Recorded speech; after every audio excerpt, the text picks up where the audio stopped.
Negative thinking is a major problem. If you're trying to be successful or happy, you have no room for negativity. Big thinking gets rid of negativity. Dreams and visions gets rid of negativity. Now, what you cannot do is bury yourself by using your success compared to other people.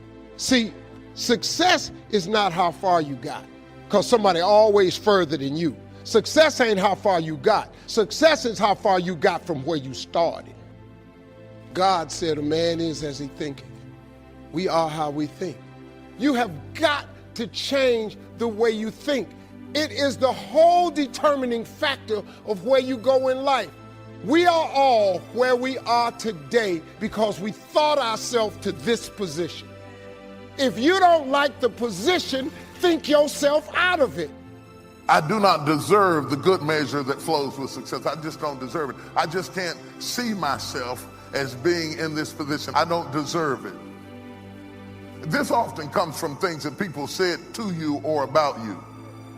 They programmed you to see yourself in a limited parameter, and so when you see opportunities beyond how you've been programmed, you reject it because you don't feel like you're deserving of it. I do not want to stand apart or be different. I want to fit in. Because they have a belief system that holds on to being ordinary, they will not take the lead. I am afraid that I will become a target, and you will. If you take the lead, you will become a target. But just because they're shooting at you doesn't mean they shot you. There are a lot of voices in life trying to define us, tell us who we are. Sometimes they're uplifting, other times they're negative. You're not attractive. There's nothing special about you. Our own thoughts will try to label us. When you listen to all these voices, it's easy to think, who's telling the truth? Who am I? Am I strong and confident, or am I weak and insecure? Here's the key. The only voice that matters is your voice. What you choose is what you will become. Who do you say you are? God says you have seeds of greatness. You are destined to leave your mark. Other voices will tell you you're just ordinary. You have the final choice. The problem with some people is they've chosen the wrong voice so long, they don't know who they really are. They've allowed circumstances to define them. Mistakes, disappointments, now they've lost their passion. The only one that knows who you really are is your Creator. He calls you a masterpiece. He said you will be mighty in the land, that you are more than a conqueror, confident, approved, valuable. When you say what God says about you, then you activate what He put on the inside. But you can't say I'm weak and tap into the power. You can't say I'm not that talented and tap into your greatness. Who do you say you are? Not who do other people say you are? Who do your coworkers say you are? No disrespect, but you are not who people say you are. You are who God says you are. If you let them put their limitations on you, convince you that you can't accomplish your dream, then because you're letting them define you, what they're saying is going to come to pass. Don't repeat the negative people have spoken over you. Imagine someone asks you, who do you say you are so we can tell others? Well, this pandemic has me worried. My back's been hurting. These kids are getting on my nerves. I'm really discouraged. That is not who you are. Go back to the scripture and say what God says about you. I'm strong, talented, favored, blessed, forgiven, fearfully, and wonderfully made. I am not what I feel. I may feel weak, but God says I'm strong, so my report is I am strong. You may not feel up to par. You're dealing with an illness, fighting that depression. It's easy to wear the labels, sick, depressed. That's just who I am. That's not who you are. That's what you're dealing with. Don't let that difficulty become your identity. What do you say about yourself? I'm sick, I'm depressed. No, I'm healthy, I'm free, I'm happy, I'm victorious. If you'll start saying what God says about you instead of what you feel, you'll see things begin to turn around. I talked to a man that was so down on himself. He said, I feel so unworthy. I don't deserve to be blessed. Being against yourself is not going to help you move forward.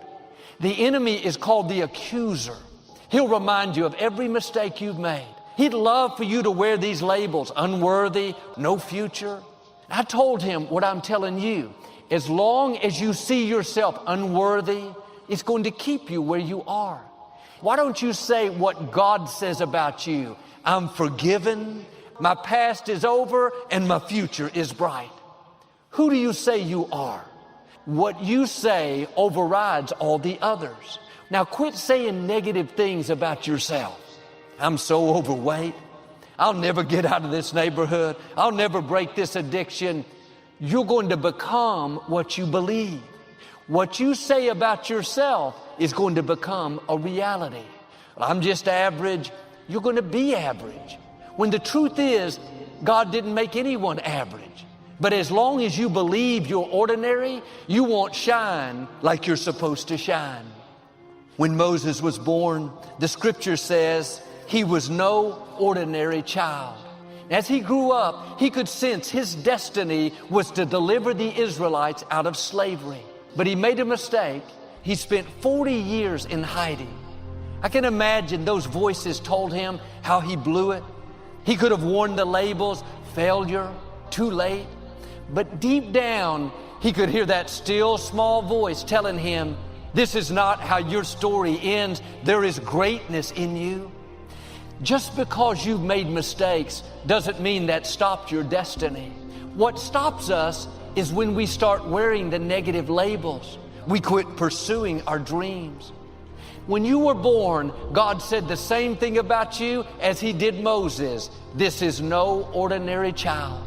He's destined you to leave your mark. You may have made mistakes. It's taken longer than you thought, but that doesn't change what's in you. Now, the enemy will work overtime to try to steal your sense of value. He knows if he can distort your identity and convince you that you're just average, then he can keep you from your greatness. I wonder how far God will take you if you will just live like you are no ordinary child. That there's a favor on your life that will take you where you can't go on your own. A blessing that will cause you to stand out. Who do you say you are?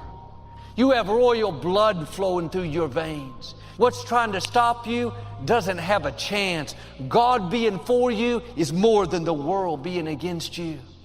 That sickness should be the end. The medical report says you're done, but not for you. You're no ordinary child. God handpicked you. Before you could choose Him, He chose you. Now don't go around thinking you're average. You don't have much to offer. You are no ordinary child. You are a history maker. You are destined to leave your mark. Well, Joel, this sounds good, but I think you have the wrong person. There's nothing unusual about me. I don't have a great personality. I don't come from an influential family. As long as you're discounting yourself, you're not going to see your greatness. I'm asking you to get in agreement with God. It doesn't matter how you were raised. It's not dependent on how much education you have, what obstacles you're up against. When you believe, doors will open you never dreamed would open. The prophet Joel said, wake up the mighty men. Wake up the mighty women. I want to wake up your greatness. Wake up that business God put in you. Wake up that book. May seem like it's over your head, but you have to understand you're not average. You can accomplish more than you think. You are more anointed than you think. You are more talented than you think. The dreams and gifts God put in you are much bigger than you think. Don't you dare say I'm average, I'm ordinary. Get in agreement with God. I am highly favored. I am surrounded with God's goodness.